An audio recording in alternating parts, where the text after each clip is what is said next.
Ayatollah Ali খামেনিকে হত্যা করে ভুল করেছে। আয়াতুল্লাহ আল খামেনি ছিলেন পলিটিক্যাল ডিসিশন মেকার, একদম সুপ্রিম লেভেলের ডিসিশন মেকার।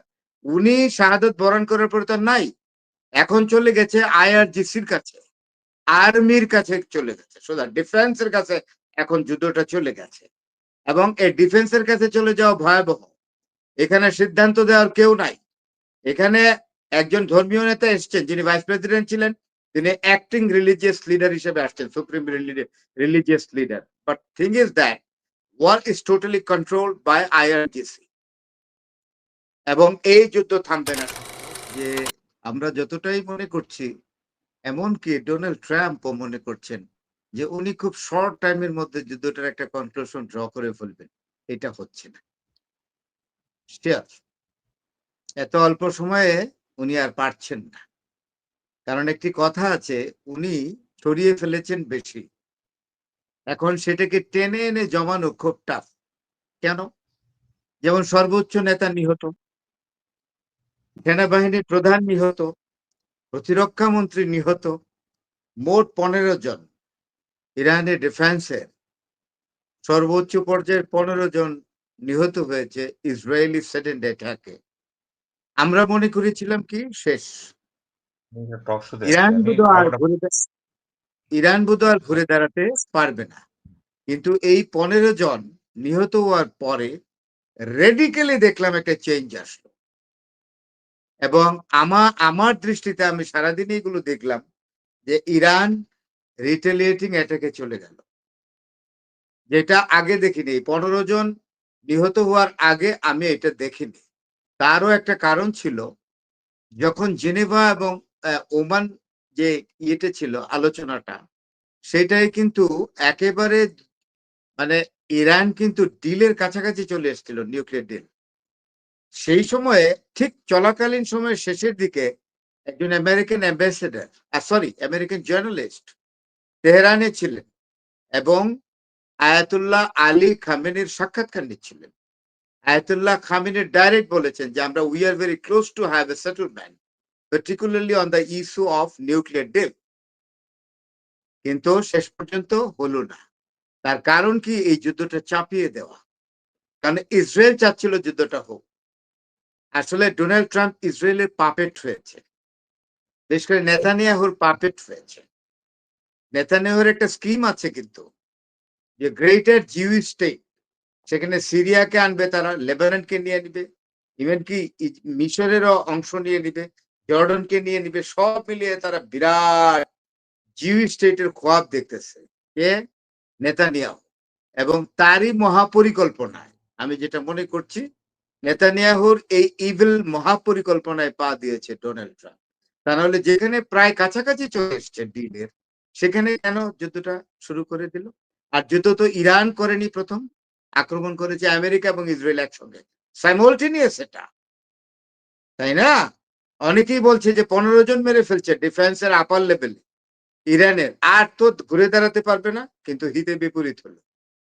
এখন যেভাবে রিটালিয়েটিং করছে, আজকে তো দেখলাম যে ইসরায়েলের প্রেসিডেন্ট ভবনে অ্যাটাক করেছে, সেনাগগে অ্যাটাক করেছে। এবং শুধু তাই নয়,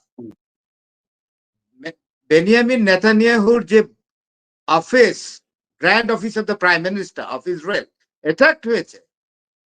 এবং সেটা দুই একটা মিসাইল গিয়া ইয়ে করে নাই, ফোটে নাই, মাটিতে পড়ে আছে। এগুলো আরো বেশি ডেঞ্জারাস।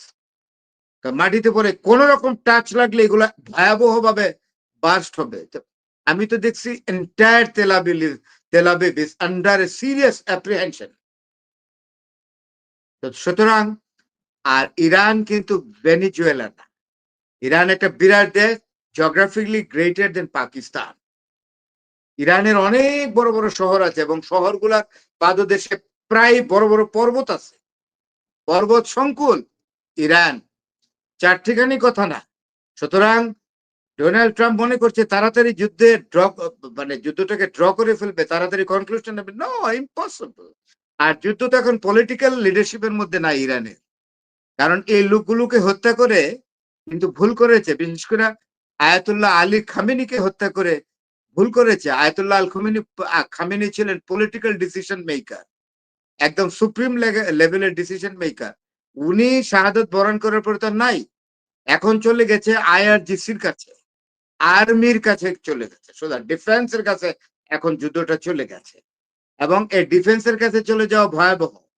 এখানে সিদ্ধান্ত দেওয়ার কেউ নাই। এখানে একজন ধর্মীয় নেতা এসছেন, যিনি ভাইস প্রেসিডেন্ট ছিলেন, তিনি অ্যাক্টিং রিলিজিয়াস লিডার হিসেবে আসছেন, supreme religious leader. But thing is that war is totally controlled by IRGC. এবং এই যুদ্ধ থামবে না সহজে, তারা এটাকে গরিলা ওয়ারফেয়ারে নিয়ে যাবে। এবং ইরানের বিভিন্ন আপনার আনহিভেন এরিয়াগুলো, যেগুলো মাউন্টেনিয়াস এরিয়াতে তারা করে যাবে। আর আরেকটা জিনিস, আমেরিকা পারবে না। আমেরিকা চাচ্ছিল আরেকটা কাজ করার জন্য, ডোনাল্ড ট্রাম্প, সে তো খুব ক্রুয়েল লোক, অত্যন্ত ভদ্রলোক। ভদ্রলোক তো বলবো না, he is a ravish cruel president that the United States of America has ever seen. President Donald Trump এবং ইসরায়েলের নেতানিয়াহু চাচ্ছিল একটা র্যাকলেস এয়ার স্ট্রাইকিং করবে বেশ কয়েকদিন ধরে বিভিন্ন মেজর সিটিগুলোতে, পার্টিকুলারলি তেহরানে, করে তারা যে গভর্নমেন্ট আছে এই গভর্নমেন্টকে টপল করে দিবে, রেজিমকে, ইরানিয়ান রেজিমকে টপল করে দিবে। সম্ভব না, কারণ অলরেডি সেনেট এবং কংগ্রেস বলেছে আমরা এই অনুমোদন দিব না। যদি র্যাকলেস এয়ার স্ট্রাইকিং করা হয়, তেহরানের উপরে লক্ষ লক্ষ সিভিলিয়ান প্রাণ হারাবে। এর দায় কে নিবে? কারণ আমেরিকার সেনেট এবং কংগ্রেসের লিডার সদস্যরা জানে যে ভিয়েতনামে কি হয়েছিল। ভিয়েতনামে যখন এই হাত ছাড়া, পা ছাড়া, অন্ধ, এই ধরনের হাজার হাজার এবং মৃত লাশ আমেরিকান সৈন্যের যখন গিয়ে আমেরিকাতে পৌঁছলো, তখন লিন্ডন জনসন প্রেসিডেন্ট ছিলেন, তার বিরুদ্ধে পিপুলস কোর্ট হয়েছিল। এবং ডোনাল্ড ট্রাম্প, আমি আজকে বলে দিলাম, I can make the prediction very clearly, Donald Trump is going to face people's prosecution. তাকে গণ আদালত ফেস করতে হবে। এত সোজা না। ভাবছে যে 4 সপ্তাহের মধ্যে যুদ্ধ শেষ, অসম্ভব। সাংঘাতিক রিটালিয়েটিং এটাকে গেছে। এবং আমি যদ্দূর জানি 5 থেকে 5,500 মিসাইল আছে, হাইপারসোনিক এবং সুপারসোনিক, 2 ধরনের মিসাইল। আরেকটা হয়েছে, ইরান এটা বলছে না, আরেকটা হলো এর চেয়েও আপডেটেড মোবাইল আর মিসাইল তাদের হাতে আছে, এটা ডিসক্লোজ করছে না। তারা বলছে যে আমরা যদি দেখি যে র্যাম্পেন্ট অ্যাটাক হয়েছে, আমরা তখন তেল আবিবকে একদম বসিয়ে দেব। ওটা ফেসই করতে পারবে না ইসরায়েল, যেটা ভাবছে, যে মিসাইলটা এদের হাতে আছে। এখন ইরান কিন্তু এয়ার ডিফেন্সে যায়নি, কারণ প্লেন বানিয়ে এয়ার স্ট্রাইকিং করতে খরচ বেশি। একটা প্লেনে প্রচুর খরচ হয়। একটা কম্পিটেন্ট জেট ফাইটার দিয়ে তৈরি করতে যা লাগে, তার সাথে তার সেই টাকা দিয়ে 500 মিসাইল তৈরি করা যায়, এবং যার রেঞ্জ হবে 1000 কিলোমিটার। বর্তমানে ইরানের হাতে 1000 কিলোমিটার রেঞ্জের মিসাইল আছে। এবং আপনারা বোধহয় শুনেছেন, এবং মুনিরও শোনার কথা, যে already Abraham Lincoln aircraft carrier, যেটা এটা থেকে পারস্য উপসাগর থেকে সরিয়ে নিয়েছে। কারণ এটা অলরেডি আমেরিকান ইন্টেলিজেন্স বলে ফেলছে যে সর্বনাশ, এটা পুরাটাই ইরানিয়ান মিসাইলের আওতায় চলে আসছে।